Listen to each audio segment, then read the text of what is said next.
दोस्तों नमस्कार, मैं रमू सिंह। सतना विधानसभा का रुख इस तरफ। पूरे विंध्य प्रदेश में सबसे दिलचस्प चुनाव सतना में संभवतः होने जा रहे हैं। 4 दिनों में 4 राजनीतिक दलों के मुखिया सतना आए, यहां सभाएं की और राजनीतिक माहौल को गर्म करके चले गए। सबसे पहले सपा प्रमुख अखिलेश यादव यहां आए, दूसरे दिन बसपा प्रमुख मायावती आई, तीसरे दिन बीजेपी के पीएम नरेंद्र मोदी आए, तो चौथे दिन कांग्रेस नेता राहुल गांधी सतना की धरती पर आए।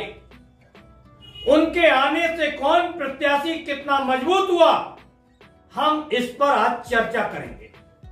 समाजवादी पार्टी के मुखिया अखिलेश यादव सतना आए, चित्रकूट विधानसभा प्रत्याशी संजय सिंह के समर्थन में सभा किए और चले गए। यूपी से सटे हुए होने के कारण शायद अखिलेश यादव को लग रहा है कि चित्रकूट विधानसभा पर सपा जीत दर्ज करा सकती है। शायद इसलिए अखिलेश यादव सतना जिले की चित्रकूट विधानसभा पर सबसे अधिक ध्यान दे रहे हैं। दूसरे दिन बसपा प्रमुख मायावती का आगमन हुआ। मायावती ने सभा की, अपने प्रत्याशियों को जिताने की अपील भी मायावती ने की। फिर भाजपा के पक्ष में पीएम नरेंद्र मोदी ने रैली की, मगर पीएम नरेंद्र मोदी ने एमपी में अभी तक जितनी भी सभाएं की, उसमें किसी भी सभा में यह नहीं कहा कि भाजपा विधानसभा चुनाव के प्रचार में 2024 के लोकसभा चुनाव की तैयारी में जुटी हुई है। मगर सतना की सभा में पीएम नरेंद्र मोदी ने स्पष्ट तौर पर कहा, बहुत साफ शब्दों में कहा कि एमपी के विधानसभा चुनाव प्रचार के बहाने भाजपा 2024 के लोकसभा चुनाव की तैयारियों में जुटी हुई है। आपका एक वोट यहां फिर से भाजपा की सरकार बनाने जा रहा है। आपका वही वोट दिल्ली में मोदी को मजबूत करेगा। ठीक अगले ही दिन कांग्रेस नेता राहुल गांधी सतना आए। राहुल गांधी ने कांग्रेस प्रत्याशियों के पक्ष में बात की। अब चारों पार्टी नेताओं के आने से क्या फर्क पड़ा, हम इस पर बात करते हैं। सपा प्रमुख अखिलेश यादव का फोकस पूरे सतना जिले पर नहीं था, बल्कि एक विधानसभा चित्रकूट पर वह ज्यादा बात करके गए। इसलिए चित्रकूट विधानसभा की बात करते हैं। चित्रकूट विधानसभा भगवान श्री राम की तपोभूमि है, नानाजी देशमुख की कर्मभूमि है, मगर चित्रकूट विधानसभा कांग्रेस का गढ़ भी है। आज तक के इतिहास में चित्रकूट विधानसभा से कांग्रेस सिर्फ 3 बार चुनाव हारी है। एक बार रामानंद सिंह जीते, एक बार बसपा के गणेश बारी और एक बार भाजपा के सुरेंद्र गहरवार। सपा से अभी तक किसी नेता ने चित्रकूट से अपनी जीत दर्ज नहीं कराया है।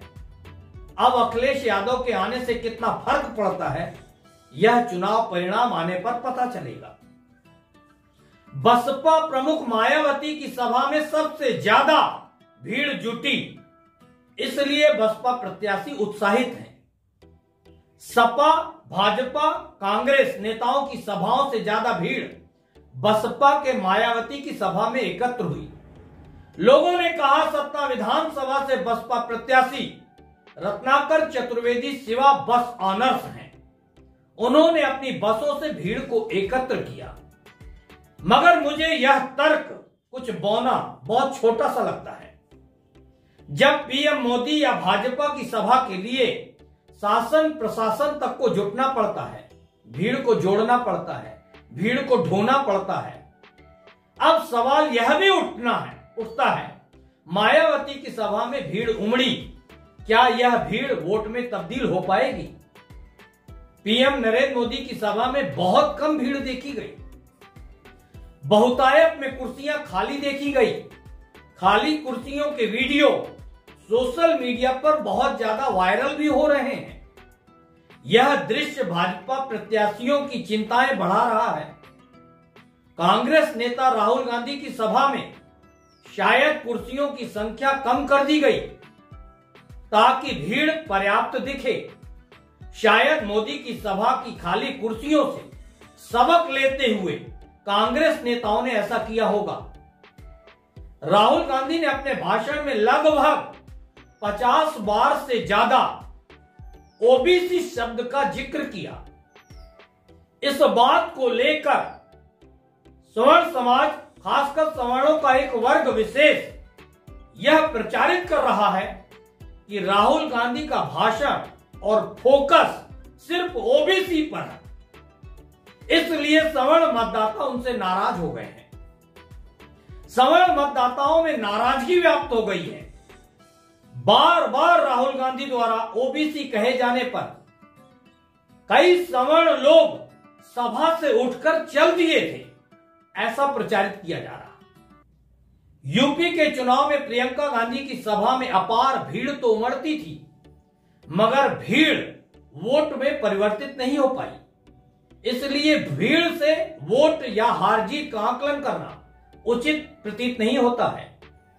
एक एक विधानसभा सीट पर किस प्रत्याशी की किससे टक्कर है, किससे टक्कर होगी, किसकी क्या स्थिति है, आज से हम इस पर चर्चा करेंगे।